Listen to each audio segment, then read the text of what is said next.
Thank you, Marty. I wanted to love the Lord your God with all your heart, mind, soul, and body. Love your neighbor as you love yourself. I probably mention that every other week. And I didn't want you to think that somehow I was just making it up again. Partly, though, Scripture keeps coming back to love. And it's, and every once in a while I feel like, oh, I'm repeating myself, but I am, because Scripture repeats the importance of love over and over and over again. And yet, part of the frustration in Greek, there's, I forget, I used to always think there was 4, but there's more than 4 words that describes love. And we use love to carry all of these emotions, these feelings, and these actions, and one word does not do it justice. And I was thinking about this because so often when we think about our love for one another, we think of obligation. If I love you, I am obligated to do things. Love requires us, demands of us, if I may say, that we respond and do certain things. But I was struggling with the difference between love that comes from that sense of a desire and what we often think of as obligation. I am required to do this. And an obligation, I should say, is not a bad thing. It's we have obligations and we carry through them. I am obligated. If I have ordered meat from David and Sandra, I am obligated to pay them. I want to pay them, but I'm obligated to pay them. If I do something, there's a sense of obligation that we carry, and that's good. But in our faith, we are called to something more than just obligation. We are called to something that reaches down deeper inside of us, and it's not so much that we are required to as much as that we are called to and that we want to. There is a difference between just simply the obligations that we carry and our love for one another. And it's not always easy to distinguish, but it's important that we try. Take the example of Naomi. So Naomi and her husband, they've moved to Moab. I think I was using the example in the prison of all the people that leave the Maritimes and move to Alberta because that's where there's work. And then in Alberta, when there's boom or bust, when it's bust, the people realize, well, if I'm going to be broke, I might as well be broke in Atlantic Canada because people are nicer there. Hope no one from Alberta is watching this. But for Naomi, it's worse than that because her husband has died. And then her 2 sons have died. And now she is left with nothing. And so she is deciding that if she is going to be broke, she might as well go back to where her family is. Part of that is the obligations between families to care for one another. And her 2 daughter-in-laws are content to go with her. Now again, in that day and age, if you marry someone as a woman and he dies, then the brother is obligated to marry you. And so it would be very much, if Naomi had more sons, they would be, if they were, let's say, late mid-teens, the 2 daughter-in-laws would have waited to marry the 2 sons. But because Naomi has no more sons, and she says, I am old, and even if I were to get married today and have sons, it will be too long for you to wait until you can marry them. And so she is, in a sense, releasing them from their obligations to be with her. She is releasing them from the requirement that they be with her because they have joined her family in marriage, and she is saying, go back to your mother's house. Go back to where there is a chance for you to start over. And the parting is, you can see that they both care for Naomi deeply. And Orpah and Ruth have great compassion. And Naomi says, may God deal with you as kindly as you have dealt with the dead and with myself. Meaning that they had been great wives and great daughter-in-laws, and she wants only the best for them. So she's removing the obligation and saying, go home, find a new beginning. And Orpah, with much tears and sadness, says, okay. And she goes, because she knows this is what makes sense. It doesn't make sense for her to leave her homeland, follow off with absolutely no prospect of something working out. And Naomi is telling her to go. And so she does. And we don't hear anything more of Orpah. But I always, I was reading this again, I was thinking, I hope everything goes well for her. It's not like Orpah has failed Naomi. It's not like she hasn't done what was required. It's not like she isn't a good person. She is. And you hope that she got all the blessings that Naomi had wished for her. But Ruth does something different. For Ruth, it isn't about the obligation of being with Naomi. And there is a deep sense of love and commitment that goes beyond just the obligation. And I think, what does she say? She says, we're...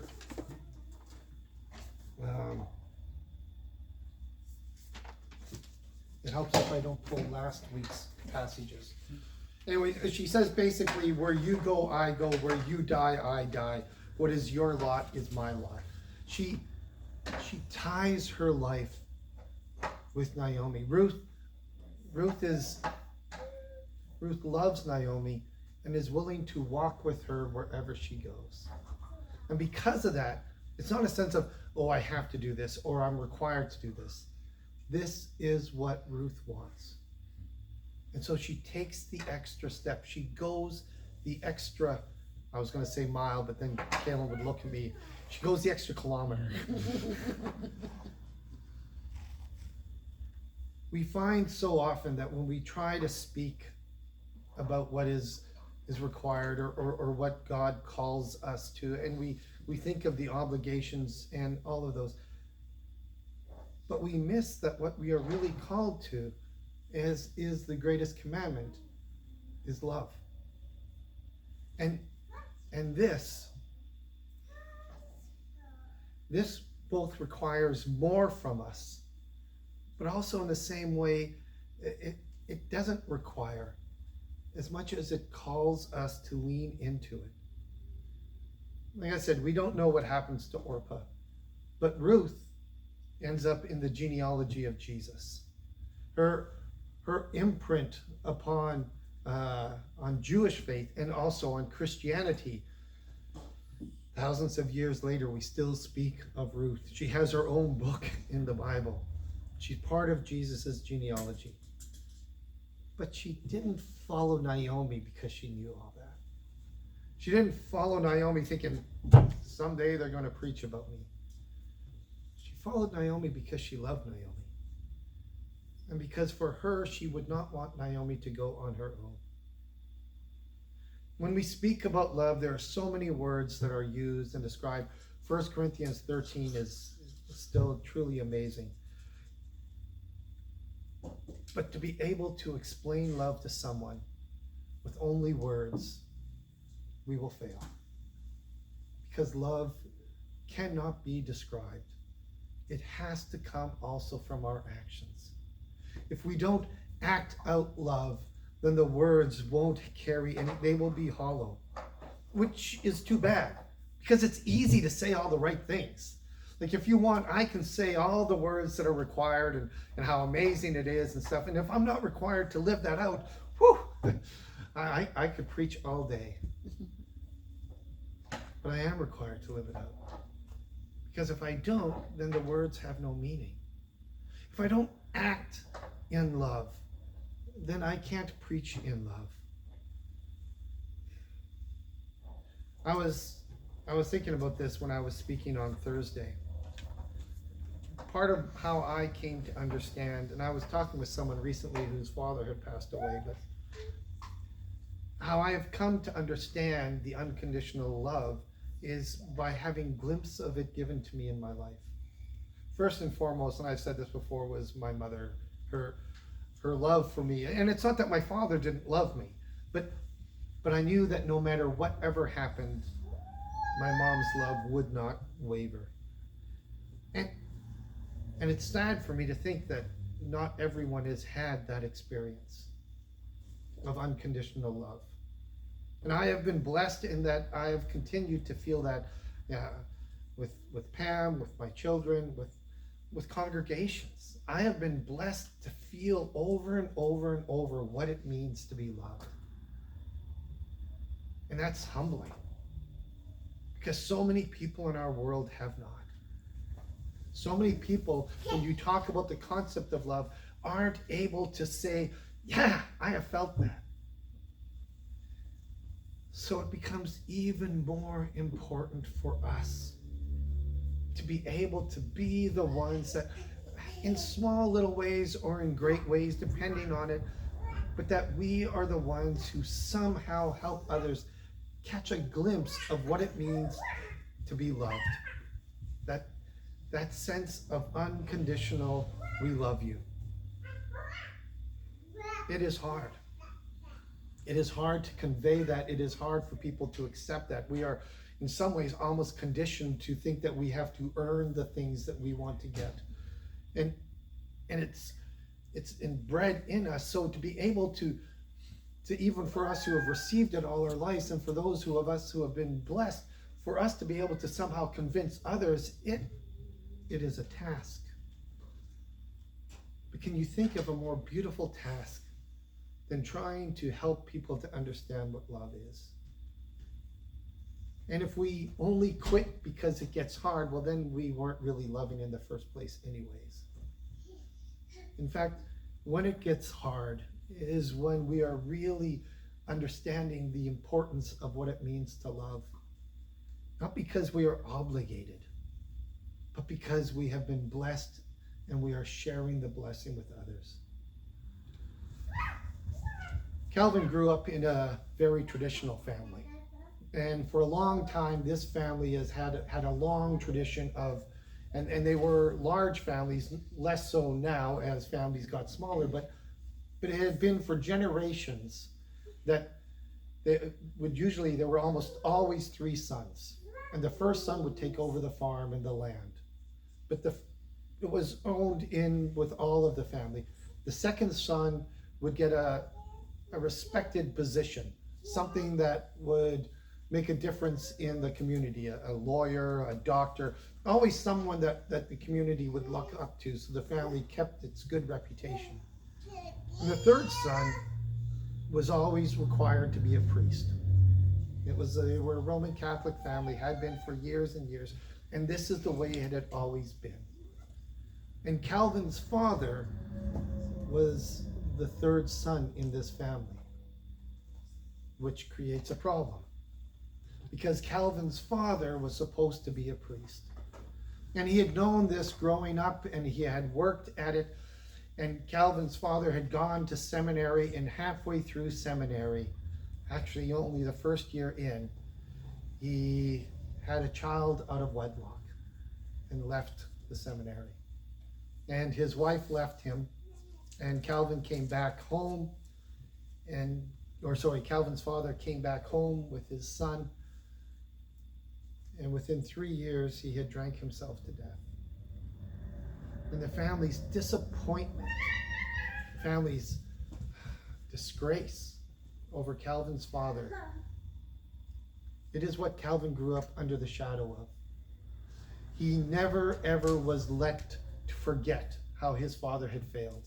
His father had failed the church, his father had failed the family, his father had failed God. And Calvin then, as he was raised by his grandparents, and then after his grandparents passed away, his uncles, was very much made to feel that sense of carrying and picking up the mantle that his father had dropped. And so the 2 older brothers just simply assumed that their nephew, Calvin, would take up what his father could not, and that he would become a priest. And Calvin grew up with this incredible responsibility that he would be the one that would represent the family in the church. And Calvin, knowing how his father had failed, strives so hard to do so. And everyone talked, even in school, Calvin was always perfect. Calvin always did everything he was supposed to. He was nice, he was patient, he was kind. People said, if you can say it about someone who goes to middle school, Calvin was saintly. And then in high school, even more so. And the family had this great sense of relief that the failure of the father did not pass to the son, and that Calvin would lift them all up, and just because he was saintly. And one day, one of his cousins came to him and said, I'm so envious of you. I love the church. I love the ceremony and the ritual. I wish I could become a priest too. And Calvin said, you can. Go tell your father. They'll be excited. But 2 days later, the cousin came back and told Calvin that when he had spoken to his father about it, his father had told him that he wasn't worthy because he wasn't saintly like Calvin. And Calvin was like, but I'm not saintly. And he lived with this great sense of obligation and fear. And he didn't really enjoy the church because the church was all about rules, regulations, and all the things that were required of him that he felt he could not give. And yet he dare not fail the family again, and the church and God in that order. And so he went through with it and excelled in seminary, and everyone spoke about how great he was until a month before he was to be ordained. And Calvin broke. He sobbed for 48 hours, knowing that he could not go through it because he did not feel what was required. He knew what was required and he could do what was required, but he did not feel it, and he felt that he would be betraying the church, God, but not his family. So he wrote. He was scared and terrified. His two older uncles had kind of overseen everything, and his oldest uncle, who ran the farm, always seemed like a sort of harsh kind of uncle, but fair, and never mean or cruel to Calvin. And his other uncle, who was the lawyer, he was always very gratuitous in his words and his welcoming and everything, and was always over the top and telling Calvin how proud he is that he would be a priest. And he couldn't take it anymore, and he wrote that night an email to the two uncles, and he told them that he couldn't, that he shouldn't, that he wouldn't. And within 5 minutes of sending the email, he got a call from his second uncle, the one who was the lawyer. And he just tore a strip off Calvin. He said just how disappointed he was that Calvin was just like the failure that his father had been. How the whole family had believed in Calvin, and now Calvin had betrayed the whole family and the church and God in that order. And he told him that Calvin could just pretty much forget coming home, because if he was going to turn his back on home, then there was no place for him there. And he hung up after 45 minutes of just tearing into Calvin, and Calvin just sat there, and he wasn't even sobbing anymore. He was numb. And his other uncle, the older one, didn't even respond. The next morning, Calvin got up and he was preparing to tell the people in the seminary that he was leaving, when there was a bang on his door, and his heart stopped again. And he opened it up, and it was his oldest uncle, the one who kind of ran the family. And he came in, and before Calvin could say anything, he just embraced him in a hug, and he held him. And he said to him, I am so very sorry. I am sorry for what we did to your father, that we never listened to him, that we never gave him an opportunity, we never gave him a chance. And I am deeply, twice as sorry that we did the same thing to you. He says, you have been a joy and a pleasure to have in our family, and I am honored to be your uncle, always have, always will. You make me proud for the way that you have been, your patience, your love, and your compassion. You have never ever, you wrote that you failed us, you have never ever failed me, but I failed your father, and I have failed you. I have never listened, I never asked you what you wanted, I never gave you the opportunity, and most importantly, I have never ever shown you the love that I should have, that I wish to this day I had shown your father, my brother. So I want you to know that I am joyful that you have come to this realization, and I want you to know that I am full with your family's blessing. And he passed him a check. He said, you own part of the farm. It was your father's, and by inheritance it becomes yours. Your other brother wanted us to save this check until you were ordained, to give you the shares, but I am giving it to you now. And I am telling you to go out and spend it. Find out who you want to be. Find out what you want to be. And if you blow through all of this money within a year and you come back to me broke, the door is always open. And if your other uncle even hints otherwise, he will hear otherwise as well. Because you are always welcome in this home, because it is not my home, it is our home. Calvin took the check and he traveled for a year all over the world. And Calvin slowly came to understand what it was to be loved in a way that he had never, ever even imagined before. 2 years later, Calvin was ordained in the priesthood. And he wanted to do it because for the first time he was able to understand what the unconditional love of God looked like, because his uncle opened a window. And even though he knew God's love was greater than his uncle's love, by the actions of it, enabled him to be able to feel what it would be like. How can we tell people to follow Christ? How can we tell people to be good if we do not love them? If we don't give them a glimpse of what it is to be loved by God? Obligation is good motivation for our deeds, but it does not compare to that sense of love. If we do things because we're obligated, well, then we do things because, we do things because it's a chore, but we're willing to do it because it's required. And when we do them, then we have this sense of self-righteousness. I have done what was required of me. But if we do them because we are loved, then we know that we are loved more than we are ever able to share. And we do it because it is a joy and a gift. Part of what I think we struggle with the most is that passage in Mark where it says, love God. And I love how Jesus ties the commandment together, because he says this is the greatest commandment. He doesn't say these are the greatest commandments. He says this is the greatest commandment. Love God with all your heart, mind, soul, and body. And love your neighbor as you love yourself. Because how we love God is how we love each other and how we love ourselves. And it's that last part, I think, that we often miss, which then makes everything else so hard. Because if we don't recognize that we are loved, if we don't embrace that love for ourselves, how do we love our neighbor? We run empty. We think of all the things that our neighbor might have that we do not have. We are missing out on perhaps the greatest aspect of what it means to follow Christ.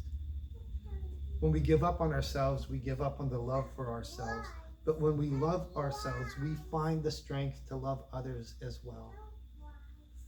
And in fact, by loving ourselves, we realize that we are, and I was trying to figure out how to say this, and it's going to come out wrong, and I apologize, but when we love ourselves, we realize that we deserve to love others.